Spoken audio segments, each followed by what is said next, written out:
এই তো মেহেরপুরে সে viral person পেয়ে গেছে, আমরা খুঁজতে খুঁজতে চলে এসেছি। কি অবস্থা ভাইয়া? কেন কি হয়েছে তোমার বলো?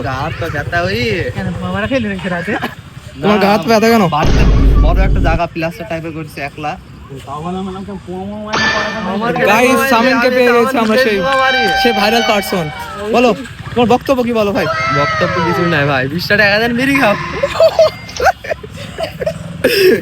সোহাগ তুমি কিছু বলতে চাও ভাই? তুমি কিছু বলতে চাও? এখন বিড়ি যদি খেতে চাই এখন মানে 5 টাকা পয়সা আসবে পকেটে। 5 টাকা 50 বিড়ি হবে, 50 বিড়ি কেউ খায় ভাই? আপনার পকেটে 10 টাকা নেই, ওকে দেন। হ্যাঁ তাই করতে হবে। দেন দিন ভাই, ভিক্ষা চাইছি আপনার কাছে 10 টাকা একটা লাং খাবো বলে।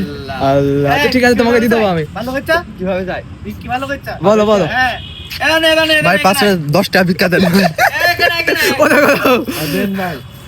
সামিন, জীবনে বহুত বিড়ি খাইছিল আমাকে, এটা ওর প্রাপ্য। হ্যাঁ ঠিক আছে, খুশি? সামিন তোমার ফেসটা দেখতে চাই। সামিন তোমার ফেসটা দেখতে চাই ভাই। কি হয়েছে? রে? টাকা পেয়ে তুমি কি খুশি ভাই? হ্যাঁ ভাই, দুটো লাখি হয়ে যাবে। গাইস এই আমরা ঘুরতে এসেছিলাম, এই মেলার এই অবস্থা, মেলা ফুল ফাঁকা। এই অল্পটা শুতে নাকি ভাই?